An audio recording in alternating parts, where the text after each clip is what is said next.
ईसाइयों ने कहा तोड़ो बांटो राज करो, मुसलमानों ने कहा काटो मारो। अरे भाई तुम कब काटोगे मारोगे? जब तुम सब मर जाओगे कब मारोगे? अरे ईसाई मुसलमानों को कब मारोगे? अरे ईसाई मुसलमान, कि मुसलमानों को मार दो, इन ईसाइयों को मार दो, आखिर ये अधिकार किसने दिया? और ये गोली तक चलाने की बात कर रहे हैं, तो आप सोच सकते हैं कि किस तरह के संत है। अगर आज की मैं बात करूं तो इन लोगों ने जो भगवा कलर है उसको भी बदनाम कर दिया है, क्योंकि भगवा रंग जितनी पवित्र है, जितनी क्रांति के साथ में इस भारत देश के इतिहास में देखा जाता है, उन लोगों ने आज इस भगवा कलर को इतना बदनाम करके रख दिया है कि आज भगवा कहते हुए भी कहीं ना कहीं मुझे बड़ा संकोच होता है कि सामने वाले लोग आखिर क्या सोचेंगे। अरे मूर्खों, संविधान पर अगर सवाल खड़ा करना है तो सबसे पहले संविधान को पढ़िए और संविधान के अंदर क्या चीजें लिखी हुई है उनको पढ़िए। और आप कह रहे हैं कि हिंदुओं ने संविधान लिखा है, आप कह रहे हैं कि नेहरू ने संविधान लिखा है। समझ नहीं आ रहा कि आप कहां से इतना सारा ज्ञान लेकर आते हैं और उस ज्ञान को अपने मुख से उड़ेलने का काम करते हैं। तो एक बार अपनी इस बुद्धि है ना, इसको थोड़ा सा घिस लीजिएगा, क्योंकि इस पर बहुत ज्यादा जंग लग गया है और उसी का कारण है कि आज अनाप शनाप आप बोलते रहते हैं। जिस तरह से श्री रामचंद्र जी ने सीता मैया को वनवास में छोड़ा गर्भ अवस्था के समय में, क्या अगर आपका पति आपको गर्भ अवस्था में जंगलों में छोड़ दे तो क्या आप तब भी उसकी आराधना करेंगी? या आपका पति आपको जुए में हार जाए तो क्या तब भी आप उसको धर्मराज कहेंगी? क्या आपका पति कृष्ण की तरह अन्य महिलाओं के साथ में रासलीला रचाता फिरे तो क्या तब भी आप उसे ईश्वर की संज्ञा देंगी या उसकी आराधना करेंगी या उसकी स्तुति करेंगी? तो मुझे एक बार इतना जरूर बता दीजिए।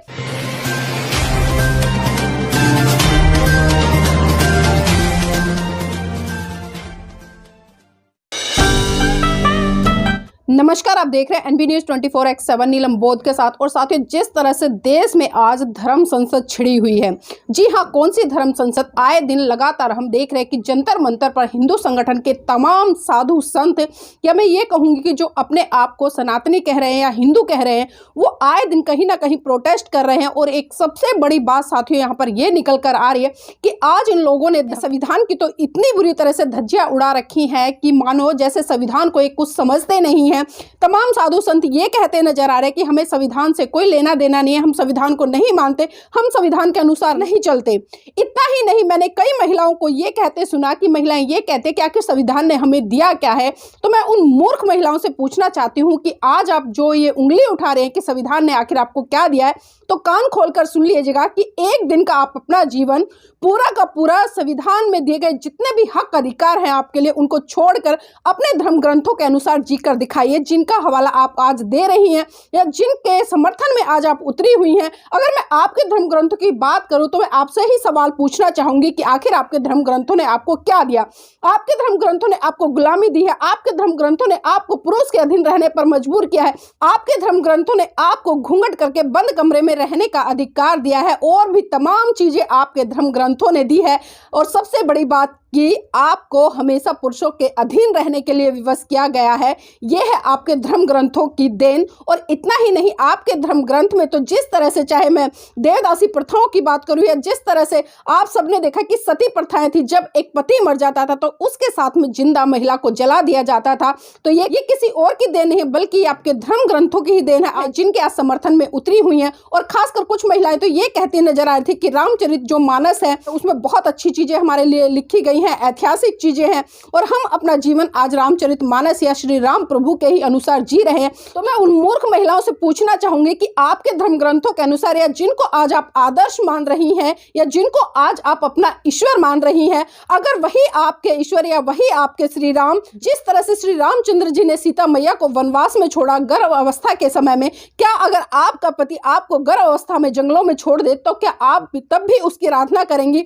या आपका पति आपको जुए में हार जाए तो क्या तब भी आप उसको धर्मराज कहेंगी? क्या आपका पति कृष्ण की तरह अन्य महिलाओं के साथ में रासलीला रचाता फिरे तो क्या तब भी आप उसे ईश्वर की संज्ञा देंगी या उसकी आराधना करेंगी या उसकी स्तुति करेंगी? तो मुझे एक बार इतना जरूर बता दीजिए। और ये बहुत बड़ी सच्चाई है कि कहने के लिए तो आप बहुत कुछ कह जाती हैं, कहीं ना कहीं अपनी आस्था के वशीभूत होकर, और जिस तरह से आपने अपनी आंखों के ऊपर धर्म का चश्मा चढ़ा रखा है, उस धर्म के चश्मे को एक बार उतार कर देखिए। अगर मैं ये कहूंगी कि आपका पति अगर किसी महिला से हंस कर भी बात कर ले तो आप तिल मिला जाएंगी, आपके सीने पर सांप रेंगने लगेंगे। लेकिन आप कहने के लिए कुछ और हैं और करने के लिए कुछ और हैं। और साथियों, अपनी बात को आगे बढ़ाने से पहले मैं चाहूंगी कि आप एक ये वीडियो देखिए कि आज जो संत का चोला ओढ़कर लोग अपने आप को संत कह रहे हैं, आखिर उनकी मानसिकता क्या है या उनके विचार क्या है, या किस तरह से आज वो धर्म का प्रचार प्रसार कर रहे हैं। ईसाइयों ने कहा तोड़ो बांटो राज करो, मुसलमानों ने कहा काटो मारो। अरे भाई तुम कब काटोगे मारोगे? जब तुम सब मर जाओगे। कब गोली जो हमारे धर्म को, बहु बेटी को, गाय को, हमारे ग्रंथों को जो अपमान करे, हिंदू हिंदू का अपमान करे, हमारे मंदिरों को तोड़े, उसको तो मार ही देना चाहिए, छोड़ना नहीं। तो साथियों, आपने सुना कि ये संत जो कि भगवा कलर के वस्त्र पहने हुए हैं, माथे पर चंदन के टीके लगाए हुए हैं और अपने आप को कह रहे हैं कि इन मुसलमानों को मार दो, इन ईसाइयों को मार दो। आखिर ये अधिकार किसने दिया? और ये गोली तक चलाने की बात कर रहे हैं। तो आप सोच सकते हैं कि किस तरह के संत है। अगर आज की मैं बात करूं तो इन लोगों ने जो भगवा कलर है उसको भी बदनाम कर दिया है, क्योंकि भगवा रंग जितनी पवित्र है, जितनी क्रांति के साथ में इस भारत देश के इतिहास में देखा जाता है, उन लोगों ने आज इस भगवा कलर को इतना बदनाम करके रख दिया है कि आज भगवा कहते हुए भी कहीं ना कहीं मुझे बड़ा संकोच होता है कि सामने वाले लोग आखिर क्या सोचेंगे। लेकिन ये साधु संत लोग आज भगवा कलर के वस्त्र पहनकर और अपने आप को हिंदू धर्म का रक्षक कहते हुए और अपने आप को सनातनी कहते हुए आज खुलेआम ये लोगों को जान से मारने की धमकियां रह रहे हैं, ये हथियार रखने की बात कह रहे हैं। और हथियार के साथ साथ में साथियों, जिस तरह से इनका वक्तव्य आपने सुना, आप सोच सकते हैं कि इनकी जो मानसिकता है वास्तव में वो दिवालियापन से भी बदतर से बदतर हो गई है। मेरे तो समझ में नहीं आता कि इनको कौन लोग साधु संत कहते हैं, कौन लोग इनको साधु संतों की संज्ञा देते हैं और किस तरह की ये धर्म संसदें लगाते रहते हैं और इनकी धर्म संसदों में किस तरह के लोग आते हैं, किस मानसिकता के आते हैं। मैं उन लोगों पर भी सवाल खड़े करती हूँ, क्योंकि वो लोग पढ़े लिखे हो सकते हैं, लेकिन मैं कहूंगी कि वो जागरूक नहीं है, समझदार नहीं है। क्योंकि जो इन जैसे दो कौड़ी के साधु संतों के पीछे लग लेते हैं और अपनी यथा संपत्ति इन जैसे गुंडे आतंकवादी लोगों के पीछे लुटाने का काम कर सकते हैं, तो साथियों आप सोच सकते हैं कि किस तरह की मानसिकता के साधु संत और किस तरह की मानसिकता के वो लोग हैं जो इनके अनुयायी हैं। और इतना ही नहीं, लगातार जिस तरह से जंतर मंतर पर प्रोटेस्ट चल रहे हैं, और साथियों ये वीडियो उसी जंतर मंतर की है जहां पर लगातार आए दिन सैकड़ों की संख्या में पुलिसकर्मी तैनात रहते हैं। और उसका कारण यह है कि जंतर मंतर पूरे देश में एक ऐसा स्थान है जहां पर देश के भिन्न भिन्न राज्यों से आने वाले लोग अपनी अपनी समस्याओं को लेकर यहां पर आए दिन प्रदर्शन करते रहते हैं। लेकिन उन्हीं पुलिसकर्मियों के सामने इस तरह के साधु संत खुलेआम किसी को जान से मारने की धमकियां देते हैं, हथियार रखने की धमकियां देते हैं। तो आप सोच सकते हैं कि कहीं ना कहीं आज शासन और प्रशासन इन दोनों की मिली भगत के कारण आज देश में जिस तरह तनाव का माहौल पैदा हो रहा है, तो इसके पीछे कोई और नहीं है बल्कि इसके पीछे सत्ता पर बैठे हुए वो लोग हैं जो कहीं ना कहीं हिंदू मानसिकता, जो दूषित मानसिकता से लिप्त है और आज जिस तरह से देश में बेसिक मुद्दों से हटाकर लोगों को धर्म की आग में, जाति की आग में धकेलने का काम करे। और इतना ही नहीं, लगातार जिस तरह से, चाहे मैं स्वामी प्रसाद मौर्य की बात करूं या अखिलेश यादव की बात करूं या शिक्षा मंत्री चंद्रशेखर जी की बात करूं या उससे पहले बहुजन समाज के तमाम नेता जिन्होंने अपने अपने तरीके से इन धर्म ग्रंथों में से जो गलत चीजें हैं उनको निकाल कर लोगों के सामने प्रस्तुत करने का काम किया, तो आपने देखा कि इन चीजों से बहुत बड़े स्तर पर लोगों के बीच में क्रांति आई है। लेकिन आश्चर्य होता है मुझे जब लोग गलत चीजों का विरोध करते हैं तो उन्हीं गलत चीजों के समर्थन में तथाकथित अपने आप को हिंदू कहने वाले पुरुष या महिला या संगठन निकल कर आते हैं और दिन दहाड़े लोगों को जान से मारने तक की धमकियां दे देते हैं। और साथ ही एक वीडियो और देखिए। संविधान को आसमान आया, मेरे लोगों ने लिखा, पंडित जवाहरलाल नेहरू ने लिखा, ये सब लोगों ने मिला 299 क्या आसमान से आए थे। हिंदुओं ने ही तो लिखा है, हिंदुओं ने ही तो लिखा है संविधान। और आप लोगों ने सुना कि इस व्यक्ति ने क्या कहा, किस तरह की मानसिकता है। मेरे तो समझ में नहीं आ रहा कि आज ये लोग जिस तरह से संविधान की खुलेआम धज्जियां उड़ा रहे हैं, आखिर इन पर लगाम कौन लगाएगा। जो काम आज शासन प्रशासन का है, शासन प्रशासन इस काम को ना कर बल्कि उल्टा इनके समर्थन में खड़ा हुआ है। तो मेरे तो समझ से बहुत सारी चीजें बाहर हैं और लगातार संविधान को लेकर, क्योंकि संविधान को लेकर वही लोग ज्यादातर बोलते नजर आते हैं जो संविधान को पढ़ते नहीं, संविधान के बारे में नहीं जानते, ये तक नहीं जानते कि संविधान के अंदर क्या लिखा है क्या नहीं लिखा है। अरे मूर्खों, संविधान पर अगर सवाल खड़ा करना है तो सबसे पहले संविधान को पढ़िए और संविधान के अंदर क्या चीजें लिखी हुई है उनको पढ़िए। और आप कह रहे हैं कि हिंदुओं ने संविधान लिखा है, आप कह रहे हैं कि नेहरू ने संविधान लिखा है।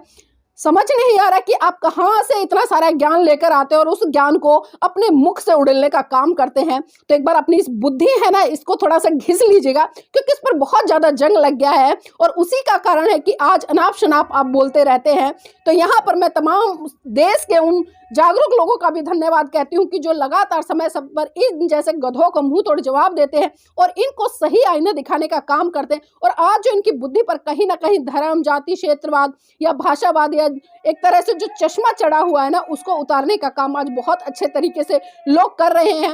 और साथियों, खुले तौर पर जिस तरह से लोग आज कह रहे हैं कि जो व्यक्ति हमारे धर्म ग्रंथों के खिलाफ आवाज उठाएगा, हम उसकी तलवार से गर्दन काट देंगे, उसकी जीवा काट देंगे, और न जाने तमाम तरह की स्टेटमेंट देते रहते हैं। लेकिन मैं उनको बता दूं कि आपकी जो धमकियां सिर्फ गीदड़ भरी धमकियां, क्योंकि आज पहली बार आपने ऐसी स्टेटमेंट नहीं दी है। अगर हम इतिहास में उठाकर देखें, आपने तमाम इस तरह की स्टेटमेंट दी है लोगों को डराने के लिए। लेकिन अब बहुजन समाज जाग रहा है, SC, ST, OBC माइनॉरिटी आज पढ़ रहा है अपने उस इतिहास को, जिस इतिहास को उनके महान पुरुषों ने लिखने का काम किया, और जिस इतिहास को लिखकर उनके महान पुरुषों ने एक बहुत बड़ा संदेश दिया कि तमाम हिंदू व्यवस्था के द्वारा बनाए गए या ब्राह्मणी व्यवस्था के द्वारा बनाए हुए चाहे धर्म ग्रंथ हो, तीज त्योहार हो, उनका बायकाट करना है और आपको विज्ञान की तरफ बढ़ना है, ना कि इन पाखंडवाद या चमत्कारों में उलझकर अपना व अपने बच्चों का भविष्य खराब करना है। अगर आज आपको मिर्ची लग रही है तो वो जायज़ है, क्योंकि आज कहीं ना कहीं जो आपकी दुकानें हैं वो बंद होती नजर आ रही हैं।